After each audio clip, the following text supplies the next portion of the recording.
The vascular tissue of a plant looks something like this. This is actually a cross-section of the root of a plant, and there are three parts of this structure that I want you to know about.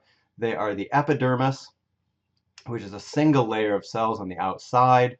That provides a physical barrier for the root as well as blocking certain chemicals from coming inside. The cortex, I'm not going to talk about it. It's basically all the stuff in the middle here.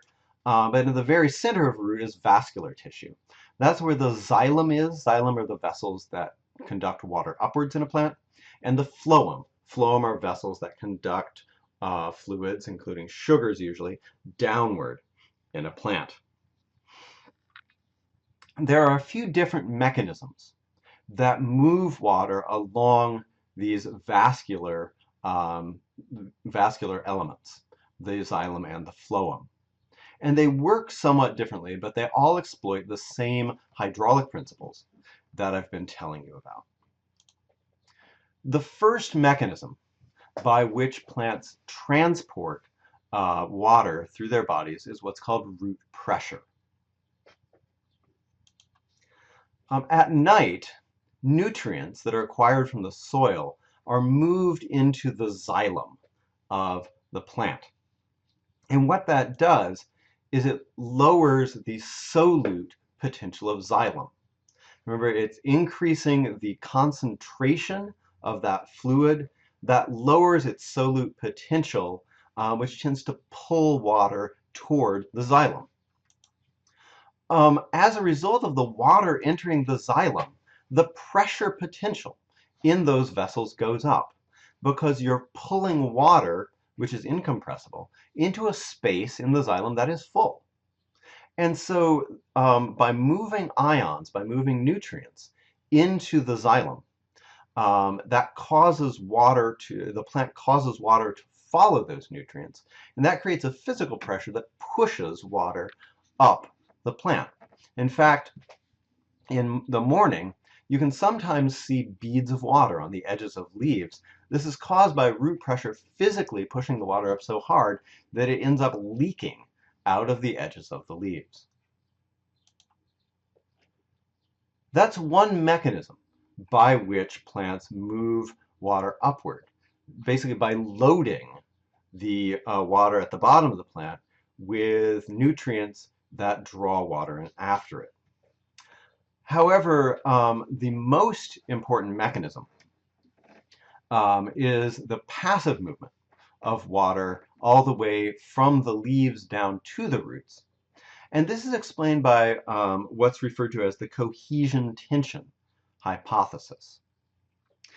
This mechanism starts, as I mentioned before, in the spongy mesophyll, which is much wetter, that is, it has a higher water potential than the air outside the plant.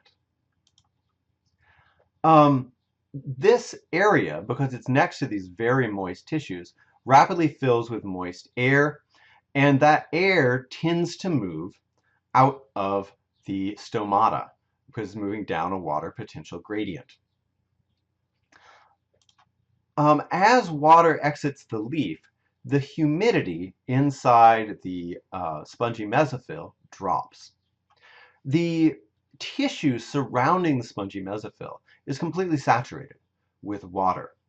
And so what you have are menisci, that's the plural of meniscus, facing the spongy mesophyll on all sides. A meniscus is the curved surface that you get where water meets air, where water inside a narrow vessel meets the air. Because the water potential out here in the air inside the spongy mesophyll is lower than the water potential inside the meniscus, or basically behind the meniscus, water tends to evaporate away from that meniscus into the spongy mesophyll. As that happens, the meniscus deepens. Water molecules have a strong tendency to grab a hold of one another. That is, they adhere to one another very strongly because of hydrogen bonds. So that as water molecules evaporate from the meniscus, other water molecules tend to be pulled up to replace them because the meniscus simply does not want to be curved, it wants to be straight. Pulling it curved requires force. It exerts a opposing force that tends to pull water up from behind it. That in turn pulls water out of the xylem in the leaf stem, and that in turn pulls water out of the xylem in the branches of the tree. Ultimately, this water column, this continuous column of water, reaches all the way down into the roots. Each water molecule is hooked to the ones below it as though there's this kind of chain that reaches all the way from the inside of the leaves down into the root tips. And when water is pulled out of the leaf by evaporation, that pulls the chain and water moves up the trunk of the tree automatically. It might seem incredible that water evaporating from one of these minuscule spaces inside a leaf spongy mesophyll can generate enough force to lift water up, say, 100 feet from the roots of a tree to its topmost branches. But keep in mind that all of the little menisci inside all of the leaves on the entire tree are pulling all at once. And that's the way that that evaporative force is high enough to pull water up against the force of gravity. The vascular elements actually have to be incredibly strong to tolerate the suction of evaporation at the top of the plant, pulling water up through the vascular tissue. If you put a flexible ruler around the trunk of a tree, when transpiration is really cranking, so when it's hot out and there's lots of water evaporating from the leaves, the force of that water being lifted up will actually constrict the tree measurably.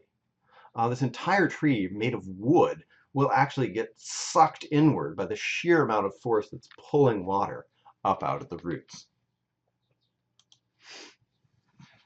Ultimately, what this does is water is pulled out of the roots. That lowers the water potential in the roots, and that pulls water into the plant from the soil. So the chain actually goes all the way from the air in the atmosphere, down through the entire plant to the tips of the roots and out into the soil.